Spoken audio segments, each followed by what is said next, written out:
ಉಳ್ಳಾಲ ಜಂಕ್ಷನ್ನ ಕೊರಗಜ್ಜನಕಟ್ಟೆಯ ಕಾಣಿಕೆ ಹುಂಡಿಯಲ್ಲಿ ಕಾಂಡೋಮ್ ಮತ್ತು ಬಿಜೆಪಿ ಮುಖಂಡರ ಭಾವಚಿತ್ರದಲ್ಲಿ ಪ್ರಚೋದನಕಾರಿ ಬರಹ ಬರೆದ ಬೆನ್ನಲ್ಲೇ ಇದೀಗ ಕಿಡಿಗೇಡಿಗಳು ಮತ್ತೊಂದು ಹೇಯ ಕೃತ್ಯ ಮಾಡಿರುವ ಘಟನೆ ಬೆಳಕಿಗೆ ಬಂದಿದೆ. ಭಗವಧ್ವಜದ ಮೇಲೆ ಮಲಮೂತ್ರ ವಿಸರ್ಜಿಸಿ ಕಳ್ಳತನಕ್ಕೆ ಪ್ರಯತ್ನಿಸಿರುವ ಘಟನೆ ಮಂಗಳೂರಿನ ಕೋಣಾಜೆ ಪೊಲೀಸ್ ಠಾಣಾ ವ್ಯಾಪ್ತಿಯ ಮುಲಾರ ಗೋಪಾಲಕೃಷ್ಣ ಭಜನಾ ಮಂದಿರದಲ್ಲಿ ನಡೆದಿದೆ. ಮಂದಿರದ ಬಾಗಿಲು ಒಡೆಯಲು ಯತ್ನಿಸಿದ ದುಷ್ಕರ್ಮಿಗಳು ಸ್ಥಳದಲ್ಲಿದ್ದ ಭಗವಧ್ವಜಕ್ಕೆ ಮಲಮೂತ್ರ ವಿಸರ್ಜಿಸಿ ತೆರಳಿದ್ದಾರೆ. ಈ ಕುರಿತು ಕೋಣಾಜೆ ಪೊಲೀಸ್ ಠಾಣೆಯಲ್ಲಿ ಪ್ರಕರಣ ದಾಖಲಾಗಿದ್ದು ಘಟನಾ ಸ್ಥಳಕ್ಕೆ ಪೊಲೀಸ್ ಕಮಿಷನರ್ ಶಶಿಕುಮಾರ್ ಭೇಟಿ ನೀಡಿದ್ದಾರೆ. ಆದಷ್ಟು ಬೇಗ ಆರೋಪಿಗಳನ್ನು ಬಂಧಿಸುವುದಾಗಿ ತಿಳಿಸಿದ್ದಾರೆ. ಕೂಡ ಒಂದು ದೇವಸ್ಥಾನದ ಹತ್ರ ಆ ದೇವಸ್ಥಾನನ ಕಳ್ಳತನ ಮಾಡಲಿಕ್ಕೆ ಪ್ರಯತ್ನ ಮಾಡಿ ಏನು ಸಿಗುತ್ತೆ ಅದನ್ನೆಲ್ಲ ಚೆಕ್ ಮಾಡಿ ನಂತರ ಅಲ್ಲಿ ಸ್ವಲ್ಪ ಡೆಫಿಕೇಟ್ ಮಾಡಿರುವಂಥದ್ದು ಘಟನೆ ಕೂಡ ನಡೆದಿದೆ. ನಾನು ಕೂಡ ಸ್ಥಳಕ್ಕೆ ವಿಸಿಟ್ ಮಾಡ್ತಾ ಇದ್ದೀನಿ. ವಿಸಿಟ್ ಮಾಡೋ ಪ್ರಕರಣ ದಾಖಲು ಮಾಡ್ಕೊಳ್ಳಿಕ್ಕೆ ಹೇಳಿದ್ದೀನಿ.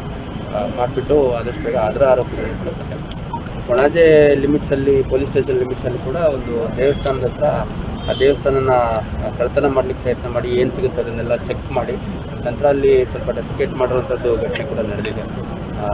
ನಾನು ಕೂಡ ಸ್ಥಳಕ್ಕೆ ವಿಸಿಟ್ ಮಾಡ್ತಾ ಇದ್ದೀನಿ. ವಿಸಿಟ್ ಮಾಡೋ ಪ್ರಕರಣ ದಾಖಲು ಮಾಡ್ಕೊಳ್ಳಿಕ್ಕೆ ಹೇಳಿದ್ದೀನಿ. ಮಾಡಿಬಿಟ್ಟು ಆದಷ್ಟು ಬೇಗ ಅದರ ಆರೋಪಿಗಳನ್ನು